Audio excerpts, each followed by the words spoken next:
I've spent 22 years crawling into places most people don't know exist. Collapsed mines in Bolivia, flooded catacombs beneath Istanbul, a Soviet-era bunker in Kazakhstan that had been sealed since 1961 with no record of what was stored inside. I've seen things that would unsettle most people. Bones where there shouldn't be bones. Structures that don't match any known engineering. Sounds that nobody on the team could explain. None of that prepared me for what was found beneath the Sphinx in 2019. A chamber, sealed, airtight, untouched for over 4,000 years according to geological survey. No entrance, no exit, no corridor leading in or out, just solid limestone on every side. And when they sent thermal imaging equipment through a borehole drilled into the ceiling, something inside was 97.8 degrees Fahrenheit, the exact core temperature of a living human body. I was the structural engineer they brought in to assess the chamber before anyone went down, and I am begging someone, a geologist, an acoustics expert, a physicist, anyone, to hear what I'm about to describe and offer me an explanation that makes sense. Because I've gone over this 1,000 times, and I cannot make it make sense. And that terrifies me more than anything I saw down there. The project was kept quiet. No press, no university announcements. The Egyptian Ministry of Antiquities sent a liaison who made every member of the team sign a non-disclosure agreement before we even saw the site. I've worked classified jobs before, military infrastructure, government facilities, but the NDA for this was different. It didn't just prohibit disclosure, it contained a clause I'd never seen before. A provision waiving the right to psychological counseling related to project details. They didn't want us talking about what we might see, not even to a therapist. At the time, I remember thinking, why would an archaeological survey need a psychological liability waiver? What could possibly be inside a limestone chamber that would require therapy? I found it strange, unsettling even, but the pay was good, the team was credentialed, and I told myself it was just government bureaucracy, lawyers covering every conceivable scenario, no matter how unlikely. So I signed it, every page, without hesitation. That is the single worst decision I have ever made in my life. The discovery was accidental. The team had been running ground-penetrating radar to map water erosion beneath the Giza plateau, routine survey work, mapping water erosion patterns, when the readings came back wrong. There was a void beneath the bedrock that shouldn't exist. Not at that depth, not with that shape.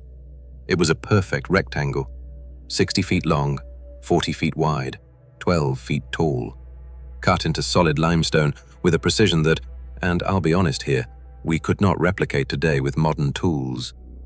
The walls, when we finally saw them, were smooth, not chiseled, not carved, smooth, as if the stone had been melted and allowed to re-solidify. I've since consulted with 2 materials engineers and a specialist in high-temperature mineral behavior. None of them could explain how that finish was achieved on limestone without the rockite crumbling entirely. Whatever built that chamber used the process we don't have.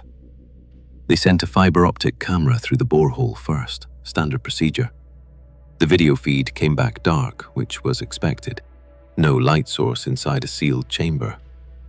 But the microphone picked up something. A sound. Low. Rhythmic. Almost like breathing, but too slow. 1 cycle every 40 seconds. Inhale. Exhale. Perfectly consistent. For hours. Now, I want to be fair. The team's first explanation was acoustic resonance. Air pressure shifting through the borehole, interacting with the geometry of the chamber, creating a standing wave that mimicked a biological rhythm. It's rare, but it happens. I've heard similar phenomena in deep tunnel systems. It made sense. I accepted it. Everyone did. But that night, back at the hotel, I listened to the full recording again. 8 hours of it. And I caught something the others hadn't. Every 12 cycles, every 12 inhales and exhales, the sound paused. Just for a beat, maybe a second and a half. Then it resumed. Resonance doesn't do that. Standing waves don't pause. Air pressure doesn't hesitate. But a living thing that hears something does. I told myself it was a fluctuation, an anomaly in the borehole pressure. I moved on. I wish I hadn't. It took 3 weeks to widen the access point enough for a person to descend. During that time, the thermal readings didn't change. Whatever was generating heat inside that sealed chamber maintained a steady 97.8 degrees Fahrenheit the entire time. Not 97.5, not 98.1, exactly 97.8 for 21 days straight. Now, could that be geothermal?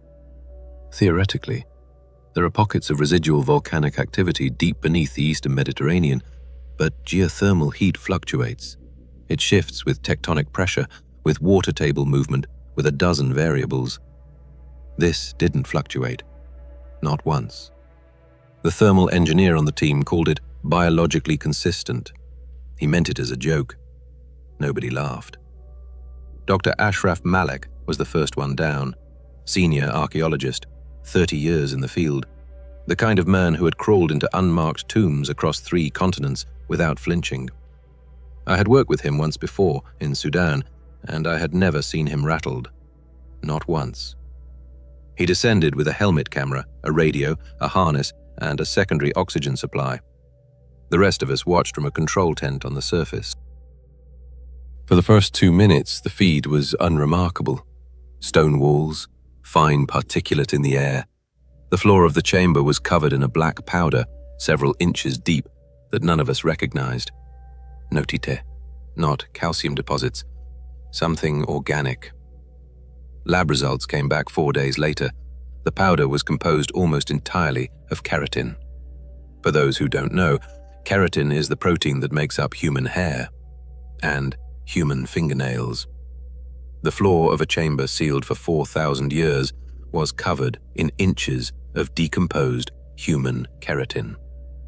Now, I want to address this rationally. Keratin is persistent. It resists decomposition far longer than soft tissue. In the right conditions, sealed, dry, stable temperature, it could survive for thousands of years. So the presence of keratin isn't, by itself, impossible. But the volume was. Our forensic consultant estimated the quantity of keratin on the floor at roughly 400 pounds. I asked him, off the record, what it would take to produce that much decomposed keratin in a sealed environment. He didn't answer right away. He ran the numbers twice. Then he said, a single human body, regenerating hair and nails continuously for approximately 4,000 years. He said it like a joke. I looked at his face. He wasn't smiling. Ashraf kept moving. His flashlight swept across the walls, and that's when the camera picked up the markings. Not hieroglyphics, not demotic, not any script catalogued in the history of Egyptian archaeology. Just lines, thousands of them, scratched into the limestone from floor to ceiling, tight, frantic, overlapping in places as if whoever made them had run out of room and started carving on top of previous marks. Tally marks, grouped in clusters of 5, crossed through, the way a prisoner counts days. They started near the door, our borehole entry point, in neat, measured rows, evenly spaced, careful, controlled. The scratches were shallow and precise, made with something hard and thin. But as Ashraf moved deeper into the chamber, the markings changed. They became erratic, overlapping, deeper, gouged into the stone with increasing force. Some of them had dark residue in the grooves. The forensic team later confirmed it was calciumite andite, ite found in human bone. Whoever made those marks had started with a tool, and when the tool broke or was lost or wore away, they kept counting with their fingers until the fingers wore through to the bone, and then they kept going. A colleague later extrapolated, based on the full chamber dimensions, over 40,000 tally marks, 109 years. Something had been inside that chamber, a chamber sealed for 4,000 years, counting days for 109 of them. And the condition of the marks suggested it had been in agony while doing so. I want to pause here because I know how that sounds. And I need you to understand I am not a superstitious person. I have a degree in civil engineering from MIT.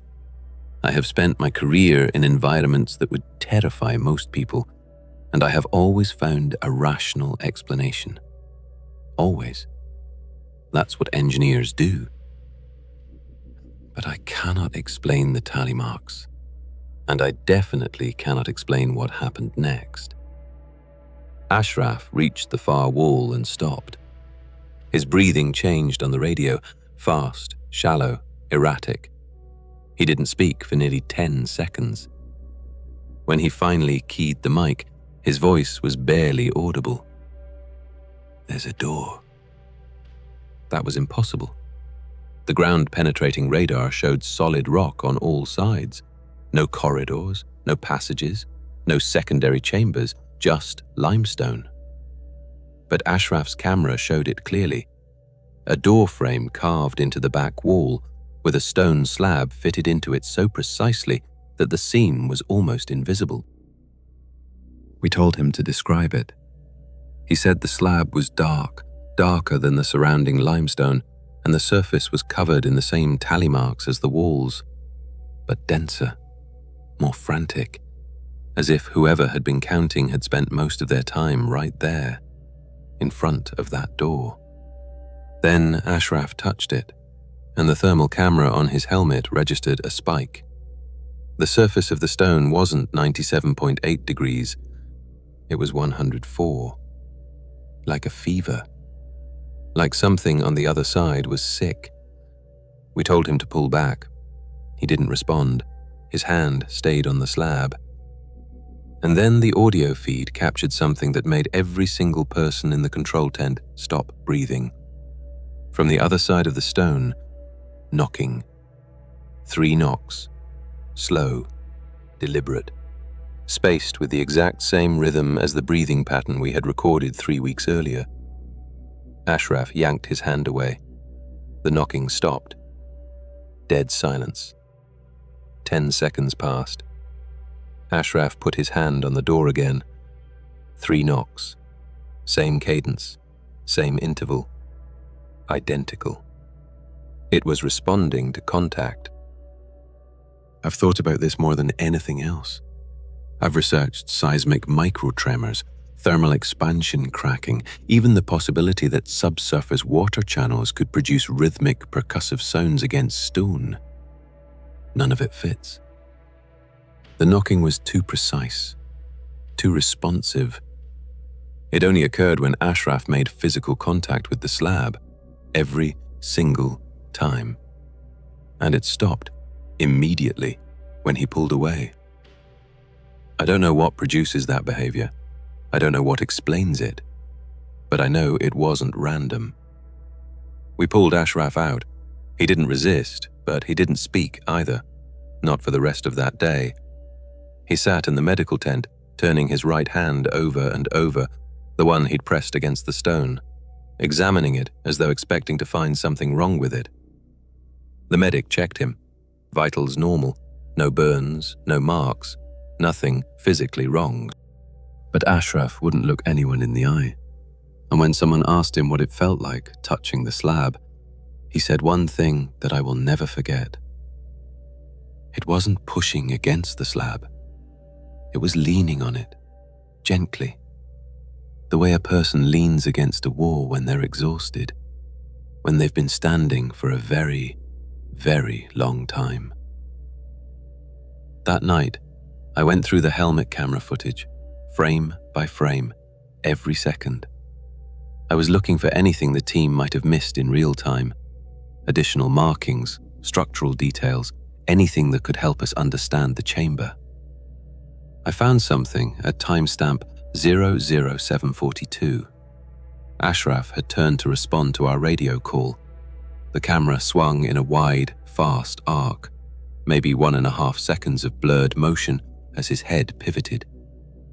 In real time, it was nothing, a smear. But frame by frame, in one frame, one single frame, a 60th of a second, the camera caught a reflection in the polished stone surface to the left of the door. There was something behind Ashraf, a figure, standing in the chamber, upright, still. I'm going to describe this as precisely as I can, because precision is all I have left. The figure was tall. Based on the proportions of the surrounding wall, I estimated between 7 and 7.5 feet. The limbs were disproportionate. The arms extended well past the knee line, possibly to mid-shin. The torso was narrow.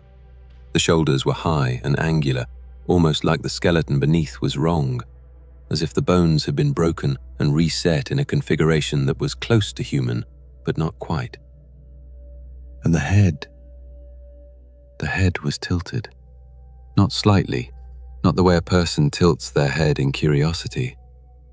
It was rotated nearly 90 degrees to the right, as if the neck had been twisted until the ear almost touched the shoulder. I understand the human cervical spine. That angle is not possible without catastrophic fracture.